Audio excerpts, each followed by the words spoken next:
L'amélioration? De la vue et du regard. Carrément? Généralement, Ah oui. ah oui. Les conférences que j'anime, c'est toujours « Et si vos yeux tentaient de vous parler ?» Pourquoi les gens deviennent myopes, astigmates, hypermétropes? Est-ce qu'il y a des choses que j'ai pas voulu voir suite à un choc et apprendre justement à regarder autrement? Par exemple, cette dame, elle a des lunettes. Ouais. Ah oui, des choses en soi ou chez l'autre, quoi. Et donc la maladie, c'est toujours le maladie. Et donc l'intérêt après, c'est de faire bouger les muscles des yeux. Comme ça, par exemple, ça oblige les yeux à chercher la lumière.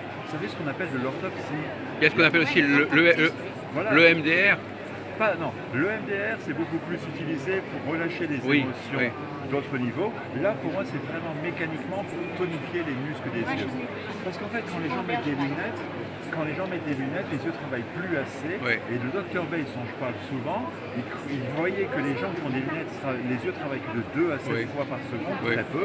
Alors qu'avec ça, les yeux sont stimulés 50 fois par seconde. Ah oui, parce que ces lunettes, elles créent un effort. Voilà, ah, c'est de l'orthopsie. Et il y a aussi un effet mécanique qui est assez bluffant chez beaucoup de personnes, c'est l'effet des sténopées. Dès qu'on regarde à travers un tout petit diaphragme, un petit trou, on augmente la netteté. Et tout à l'heure encore, il y a des gens qui disaient comme ça, ils ne voient pas, avec ça, ils voient mieux. L'intérêt, c'est par contre de la régularité, il n'y a pas de miracle, hein. C'est du yoga des yeux. Est-ce que ça veut dire que la personne peut reprendre, peut perdre estomper les dégâts qu'elle a eu au niveau de la prise de lunettes, c'est ça? Il n'y a pas de miracle, mais il faut aussi quand même le faire régulièrement. Et comme je dis, ce genre d'outil, c'est comme je dis la salle de gym pour les yeux. Ou par exemple, vous n'avez pas de lunettes, vous? Non.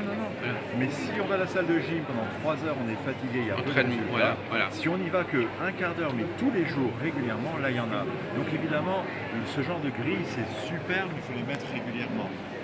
Dans mon livre, justement, j'explique, mais là, j'explique le côté métaphorique, pourquoi les gens deviennent myopes, voilà. astigmates. Alors justement, ça m'intéresse, parce que moi, justement, j'ai toujours refusé de mettre des lunettes, j'en ai pas. Justement, et je suis très fier de ne pas en avoir pris, parce que je sentais qu'il y avait un danger à mettre des lunettes. C'est-à-dire qu'il y a le danger qui est en fait, les yeux s'atrophient, les muscles des yeux s'atrophient. Voilà, Et donc c'est pour ça qu'on doit augmenter. Les muscles ne travaillent plus. Parce qu'en fait, les lunettes, comme j'explique dans mes conférences, c'est des verres déformants adaptés à des globes oculaires qui sont déformés. Et donc elles ne guérissent pas, elles compensent, ce qui est pas mal quand même, mais après on doit augmenter parce que les muscles ne travaillent plus. Alors qu'est-ce qui conduit justement à vouloir mettre des lunettes? Qu'est-ce qui fait que les gens rentrent dans cette logique des lunettes? Parce que déjà on dit que c'est normal de porter des lunettes, et puis surtout des fois il y a même des trucs esthétiques, les enfants qui disent je vais être comme maman, comme papa, porter des lunettes. Et puis il y a surtout des fois des chocs particuliers, des agressions, des humiliations. Mais des gens aussi qui, quand on lit dans des mauvaises conditions aussi, quand on se force à lire alors que c'est mal éclairé. Bien sûr, il faut toujours de la bonne lumière quand même. Donc il y a tous des gens qui vendent des lampes avec des spectres globaux. Mais bon, l'intérêt c'est quand même de comprendre pour moi ce que le mal avait dit, le mal a dit, c'est ça, et puis de changer par rapport aux symptômes. Et comme je dis dans mes stages, la maladie est un cadeau. C'est pas c'est un cadeau qu'on doit garder l'emballage. Et donc c'est intérêt de comprendre ce que le mal disait et de changer par rapport à ça, quoi. C'est très bien, effectivement. Donc, sur Internet, les gens peuvent voir évidemment des interviews, surtout des conférences enregistrées, du yoga des yeux, et puis éventuellement les stages que je fais régulièrement. J'en fais à Paris, mais aussi la semaine prochaine je serai à Metz, après à Lyon. Bien sûr. De France qui et ce schéma, c'est important pour vous, ce schéma? Mais oui, parce que la vue, elle est gérée en fait par ce qu'on appelle le chakra du plexus solaire, la personnalité. Et souvent, les gens ont développé une personnalité qui n'est pas en accord avec l'esprit que nous sommes. L'esprit, c'est au niveau du chakra du front. Et donc, on s'est en fait perdu de vue. Et on a appris à développer une manière d'être qui n'est pas en accord avec qui je suis.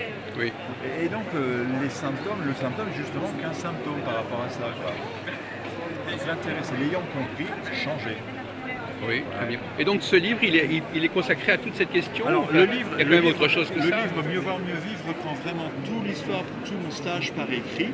Mon tout premier livre, L'amour est la clé, lui par contre raconte mon parcours spirituel par rapport au sida, parce que j'étais myope au départ. Et c'est vrai que moi j'étais vachement sceptique. Tout ce que je fais actuellement, mais les sceptiques font les meilleurs croyants. Et justement, tout ce que je faisais par le passé, quand j'ai appris tout ça, j'ai voulu prouver que ça marchait pas. C'est tellement bizarre pour moi. Vous aviez appris ça où? J'ai travaillé Quelqu'un pendant 9 ans. on vous en avait parlé? J'ai travaillé pendant 9 ans avec Martin Brofman et donc ça m'a beaucoup aidé. Et c'est vrai que j'ai voulu prouver que ça marchait pas, j'ai pas réussi à le faire, ce qui fait que maintenant je suis vachement convaincu et je deviens vachement convaincant, quoi. Vous voulez dire que cette histoire de lunettes, c'était déjà, ça se pratique déjà? Ah oui, la méthode Bates, ah oui, d'accord. Donc historiquement, il y a quand même une histoire. C'est inspiré de la méthode Bates. Ah oui. Bien sûr, c'est un ophtalmo-américain. Ah d'accord, je ne savais pas, oui, d'accord. 1910 ah oui, d'accord. Il a commencé à voir à quel point les lunettes étaient néfastes pour les yeux, elles empêchaient les yeux de travailler. Et à quel point c'est important. Et donc vous êtes un ancien myope, c'est ça? Vous êtes un ancien myope, voilà, c'est ça. Et vous voulez dire, avec ce traitement, je vais pas, ça va rien me faire. C'est-à-dire que dès qu'on a compris ce que le mal avait dit, pour moi, ayant compris que c'était normal que j'étais soit devenu myope à cette époque-là, vu les agressions et les humiliations que je recevais, j'ai pu retrouver la vue directement. Et je sais que des fois, il y a un monsieur, je me souviens à Paris, qui a écouté une conférence de 40 minutes. Après 3 ans, il est venu me voir sans lunettes. Il m'a dit depuis 3 ans, plus de lunettes de presbyte. Parce que vous agissez sur deux plans. D'une part, vous agissez sur les effets négatifs des lunettes, mais en plus sur les raisons qui ont fait qu'on... les causes émotionnelles et spirituelles. C'est ça, donc... Et comme je dis, je parle du regard physique et spirituel, et comme je dis dans toutes mes conférences, vous verrez dans mes conférences enregistrées, je parle Dieu pour parler Dieu. Oui. Du regard spirituel, parce que les yeux en fait sont là pour créer le monde. Oui. Et c'est vrai que des fois des gens m'ont dit depuis 25 ans que j'ai fait des stages sur la vue, des gens m'ont dit qu'apparemment j'ai des yeux spéciaux. En réalité, bien sûr, c'est mon fonds de commerce, mais l'intérêt c'est de comprendre que les yeux permettent de changer le monde. Et c'est vrai que les gens... Il y a le regard aussi, oui. Bien sûr, le regard qu'on porte sur soi et sur le monde va changer les choses, quoi. Oui. Et c'est vrai que c'est des fois triste, mais c'est rigolo en même temps, mais c'est une petite dame un peu âgée qui regardait mon livre, Mieux voir, mieux vivre, et elle me dit, mais monsieur Morchin, vous n'allez pas me dire que vous avez la cataracte quand même. Oui. Alors du coup, je lui ai dit, non madame, je ne vous le dirai pas. Puis après, elle est restée sur le stand, elle est un peu énervée dans l'énergie, on le sentait. Elle me dit, mais monsieur, je vous ai posé une question. Et moi, en fait, je suis comme un miroir. Moi, je ne fais que de refléter tout ce que les gens m'envoient à travers les pensées ou paroles. Des fois, les gens n'ont pas besoin de parler pour que j'entende ce qu'ils pensent. C'est tellement écrit sur eux. Ah oui. Donc, je lui ai dit, non, madame, vous aviez affirmé que la cataracte était incurable avec vos mots. Commencement était le verbe. Donc, je lui ai dit, avez-vous une vraie question à me poser à ce sujet? Du coup, elle a tourné cette fois dans sa bouche. Vous voyez, je parle Dieu. Et elle dit, on peut garder la cataracte alors? Alors, tout ce fait, je lui ai reflété, vous y croyez, vous? Si vous y croyez, bien sûr que oui. Si vous n'y croyez pas, bien sûr que oui. En fait, l'univers ne sait dire que oui. Je peux, oui. Je ne peux pas, oui. C'est grave, oui. C'est pas grave, mais oui. Je mérite, oui. Je ne mérite pas, ok, oui. C'est pour ça que Jésus le disait, heureux ceux qui croient sans avoir vu. Les humains généralement disent, si je le vois, j'y croirai. Et moi je dis non, si tu y crois, tu le verras. C'est pas que j'ai commencé à croire que je pouvais aller à Tahiti et être payé pour faire ce que j'aime, j'ai commencé à aller à Tahiti, en Guadeloupe, au Québec. Heureuse pour sans avoir vu. Donc, évidemment, je parle Dieu pour parler Dieu. Alors, vous n'avez pas les yeux dans votre poche? Non, évidemment, mais les yeux sont là pour créer le monde, et donc dès qu'on change son regard, tout le monde change. Rien n'est physique sur Terre. Que la lumière soit et la lumière fut. Les humains croient qu'il y a d'un côté le monde physique et de l'autre côté le monde spirituel. Pour moi, il n'y a qu'un seul monde spirituel. Donc, en quelque sorte, vous faites des miracles quelque part. Pas moi, c'est chacun qui les fait individuellement. C'est chacun qui se prend en charge. Vous leur rendez la vue. Vous leur rendez la vue. Non. J'ai pas ce pouvoir. En tout cas, vous les désaliénez parce que la lunette, c'est quelque chose, c'est une dépendance, c'est un appareil. Ah ben souvent, oui. Et c'est vrai que les gens, des fois, me disent merci dans des livres d'or et autres, mais en fait, j'ai rien fait. Moi, j'entretiens, je leur propose de penser je mérite plutôt que je mérite pas, c'est facile plutôt que c'est difficile. Mais des fois, les gens, on est soi-même son meilleur ami ou son pire ennemi. Des fois, les gens disent je ne mérite pas, c'est incurable. Alors, je voudrais revenir un peu sur le mécanisme. Donc, elles ont été fabriquées pour... C'est une sorte d'instrument de torture, en quelque sorte. Non, elles ont été fabriquées pour nous obliger à travailler. Ça oblige les yeux à chercher la lumière. Oui. Et donc, ça fait de l'orthopsie.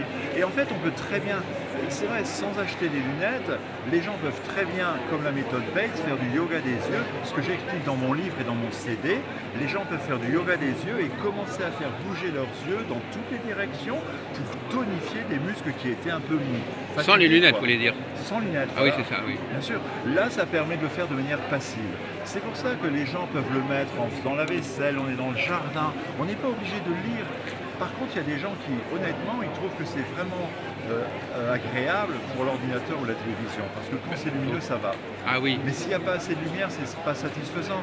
Il faut comprendre que les petits trous, ça fait qu'il y a 70% de la lumière qui reste dehors. Eh oui. Donc c'est très sombre. Donc il faut bien éclairer pour les Ah oui, fois. voilà, voilà. Ouais. Mais il y a des gens qui l'utilisent pour lire, mais vous mettez simplement en faisant la vaisselle, on est en jardin, dans la forêt, on n'est pas obligé d'être actif avec les yeux. L'intérêt réel, c'est que ça oblige. Vous ne les utilisez plus, vos lunettes, maintenant? Non, bien sûr que non. Oui, c'est ça. Voilà, je les ai simplement parce que je les vends et c'est important. On n'a pas besoin d'entretenir. Une fois qu'on a Bah avancé. non, une fois qu'on a... L'intérêt, c'est comme ce monsieur qui était presbyte, il disait qu'après 1 an de port régulier, il ne mettait plus jamais ses lunettes de lecture. Parce qu'il a retrouvé l'accommodation. C'est presque comme un aveugle qui se remet à voir. Oui, mais c'est pas. C'est juste simplement. Pour moi, c'est de la mécanique, il n'y a pas de miracle. Oui. On fait travailler les muscles des yeux, les lunettes empêchent les muscles des yeux de travailler, donc c'est pour ça que ça augmente, mais on le fait travailler, ça revient. Dès qu'on fait travailler un muscle du corps, là, absolument, ça oui. revient, quoi. Et inversement, quand on ne fait pas travailler, il y a un prix. Merci beaucoup, en tout cas. Il y a des miracles, mais il n'y a pas de miracle, comme je dis. Et donc ça, c'est un des produits que vous Alors les vendez. posters existent en plusieurs tailles. À quoi ça sert ces posters? Vous m'en avez parlé tout à l'heure. C'est juste un rappel des niveaux Ah oui, d'accord. d'énergie.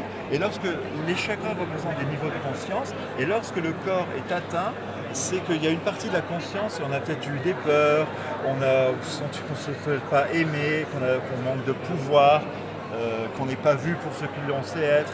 Et donc les gens développent des pathologies en rapport avec ces... Donc on leur propose des explications, on leur propose des pistes de recherche pour... dans mes stages ou dans ce livre-là, où là justement j'explique vraiment comment fonctionnent les corps énergétiques, les chakras, et comment justement être plus optimal et se renforcer à travers des couleurs, des pierres éventuellement, des odeurs, des parfums. Donc il ne suffit pas d'utiliser les lunettes, il faut quand même faire un travail aussi.